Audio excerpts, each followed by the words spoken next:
Welcome to We're Not Wizards. We are the best, but not wizards. Enjoy the show!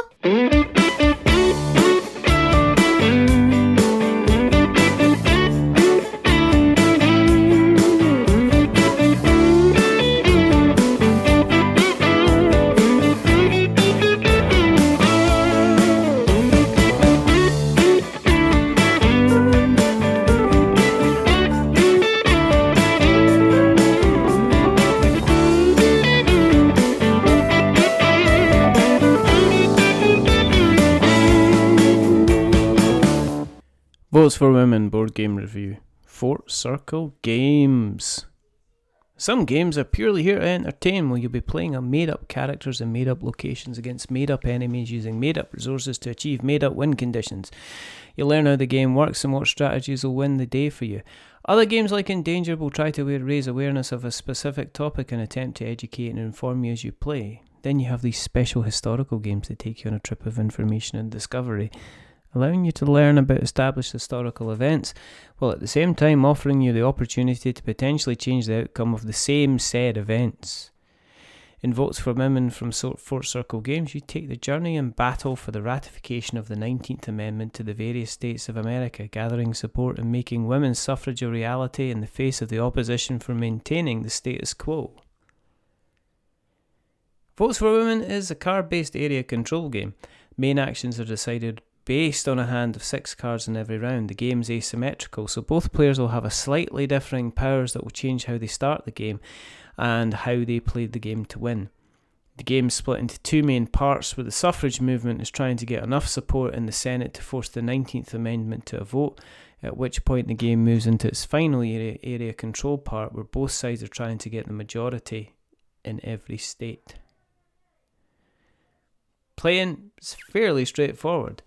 Your main actions in the game will revolve around the use of cards in order to play events that will help your side, or trading cards for an action instead. Some of the event cards will have effects that last an entire round, while others will be historical events that will stay in play for the rest of the game and allow other cards to be played. The main board is broken up into a coloured control area, with each of those areas feeding in the states that surround them. For those who are outside the US, then Votes for Women is going to be as much a geography lesson as a history one, as the board only shows the 2-letter state code for each of the states, while the cards only mention the states by name. I'll admit a couple of times I had to stop and check which states match to the appropriate letter coding. An American localization problem which has made me chuckle, as I assumed it wouldn't be something obvious to the designers. Interesting, while you have campaigners who will move to generate support across each of the states, you won't ever actively move them until you're playing a campaigning action. It puts you in the situation where you potentially have an idea of what your opponent's next move is, but you won't know for certain until they actually play their move, and sometimes you'll find you'll end up mitigating previous actions instead of pushing forward. This is when the state and strategy cards come in that can be won and provide some bigger advantages to the player that wins them.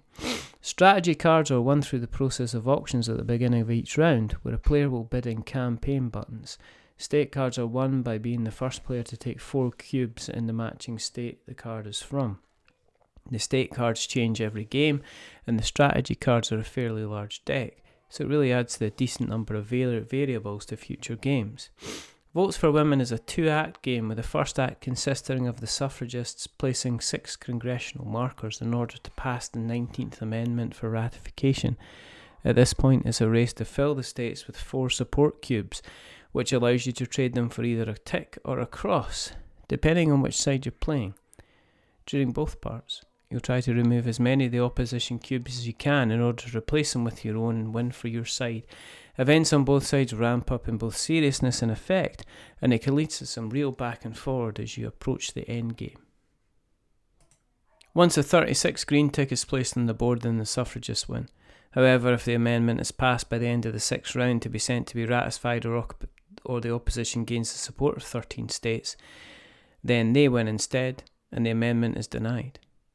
Votes for Women has been designed to appear exactly how you would expect a game based around this time would look, with board font and graphic design having a simple retro look and feel. Each card contains a miniature history lesson in its own right, with both informative text in the bottom of the cards as well as the main illustrations, which often contain photographs of the main players of the movements on both sides.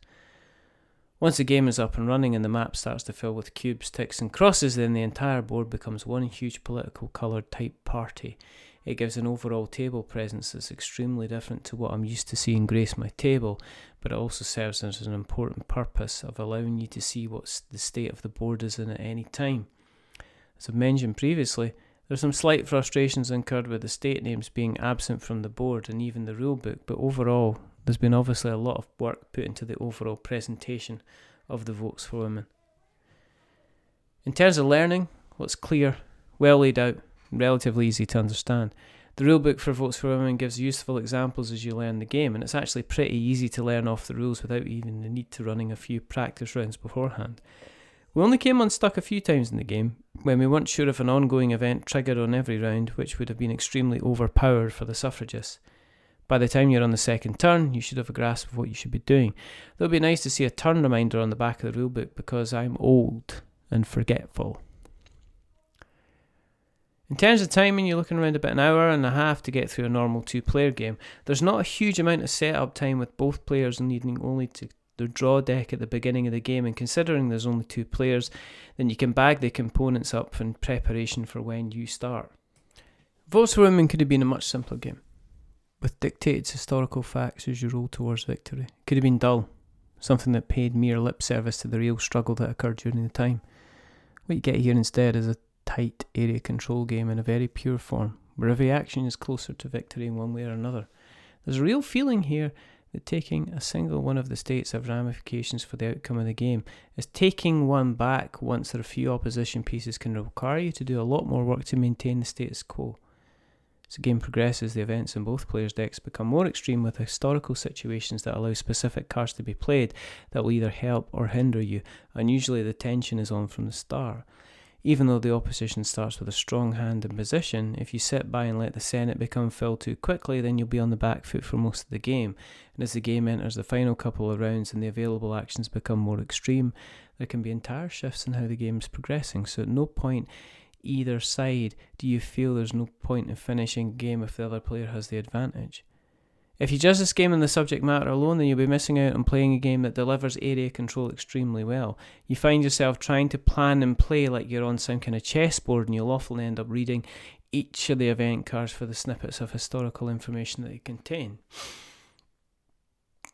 For those who want to delve deeper, there's an entire collection of documents represented in the box for you to read over and digest. There's a small number of annoyances, like the lack of naming of the states if you aren't American, that can cause confusion. There's also no mention of the similar effort that took place over the pond at the same time. These are small grains of sand sitting on a mountain of praise. Honestly, if this is the calibre of games that Fort Circle are offering, then I'm sold, and I'm voting for them every single time. It's absolutely excellent. This review is based on the retail version of the game provided to us by the designer and publisher. We're not paid for this review. We give a general overview of the gameplay, and so not all the mechanical aspects of the game can be mentioned. The majority of games that we play are going to take a reasonable number of sessions and playthroughs to fully understand every possibility that they offer. We hope this write-up gives you an idea of whether or not this game is something you'll consider playing or even add to your collection. Our 6 degrees of expectation have been written to make it easier for you to find out what is important to you as a player. Even if we don't like something, hopefully it helps you decide if it's something that you would find out more about. We always suggest you check out a gameplay video to give you a better understanding of the game as it's played. If you want to read this version of the review, you can find it on our website, we'renotwizards.co.uk. Thank you for listening, and goodbye.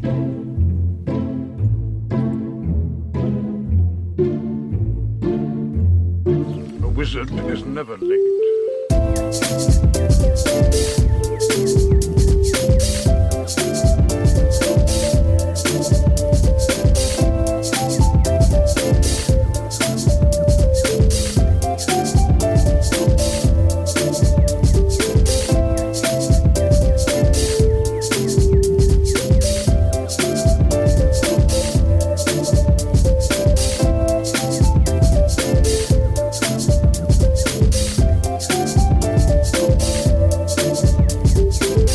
Nor is he early. He arrives precisely when he means to. late.